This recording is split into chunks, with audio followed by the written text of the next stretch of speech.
Today we're looking at John D. Rockefeller.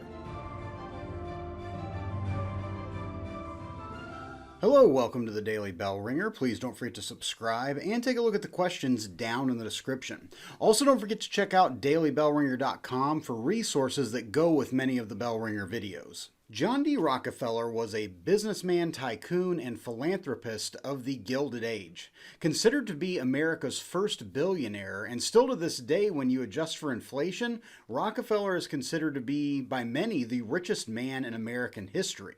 Considered by some to be a shrewd robber baron businessman, Rockefeller also set the standard for philanthropy, which is the act of giving donations to worthy causes to better the welfare of all people. In the end, he gave away nearly half of his wealth to hospitals, churches, and other organizations devoted to helping others. Rockefeller was born July 8, 1839 in Richford, New York, the second of 6 children born to William Rockefeller and Eliza Davison. His father, William, or Bill Rockefeller, was known for basically being a con artist, going from town to town selling herbal medicines, claiming to cure all kinds of illnesses and ailments. Therefore, Bill was not home very much, and so it was John's mother, Eliza, that truly raised John. Eliza was a devout Baptist and insisted on John attending church. She also taught John to save money and the value of working hard.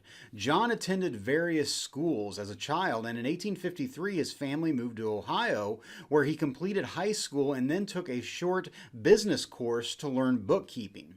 In 1855 he got his first job as an assistant bookkeeper for a company that dealt with produce or fruits and vegetables in Cleveland, Ohio. Here, Rockefeller became very good at calculating how much it would cost to transport goods from the farm to the markets. By 1859, John had opened his own produce company. The business boomed during the Civil War from 1861 to 1865, as Rockefeller secured several contracts with the Union Army to supply produce for the Army. As his business was doing very well, he married Laura Celestia Spellman in 1864, and they would go on to have 5 children together. As the Civil War was drawing to an end, Rockefeller recognized that his produce business would drop off severely, so he began to look for other ventures to invest in. In 1859, oil was discovered in Titusville, Pennsylvania, and Rockefeller saw oil as being the future, so he sold off his other investments in produce and began investing in oil.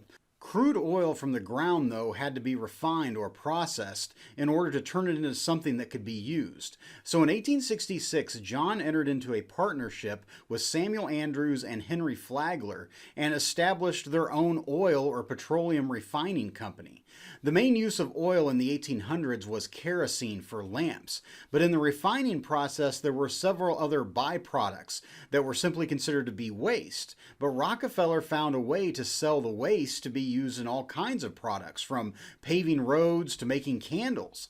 Rockefeller's profits began to explode. In 1870, he broke away from his partnership with Andrews and Flagler and formed the Standard Oil Company. Rockefeller's Standard Oil quickly became the dominant supplier of oil and kerosene to the entire country.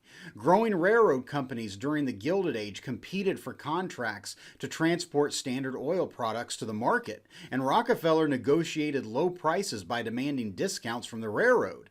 These low transportation costs allowed Rockefeller to offer cheaper prices to consumers, which then led to competing oil companies not being able to keep up with Standard Oil's prices. So Standard Oil was able to buy out and take control of smaller oil producers. By the early 1880s, Standard Oil controlled 90% of the oil production in America. Rockefeller had created a monopoly of the oil industry. A monopoly is when one company controls basically all the means of production and supply within a certain industry. Standard Oil was the first business trust in America, which a trust is a group of related businesses all legally tied together. Throughout the rest of the 1800s, Rockefeller amassed a huge fortune, estimated to be over $1.4 billion, and that's in 1800s dollars. By 1911, the U.S. Supreme Court ruled that Standard Oil must be broken into smaller companies as part of U.S. antitrust laws, but Rockefeller had already made his fortune. Interestingly, despite being a tycoon, Rockefeller did a lot to help others. He had never forgotten his Christian upbringing from his mother, and he regularly attended church. Actually, he was a member of the Erie Street Baptist Mission Church in Cleveland. There, he taught Sunday school and even would help clean the church. Rockefeller gave to various organizations and aided in founding several schools, such as the University of Chicago and the Atlanta Baptist Female Seminary, today known as Spelman College.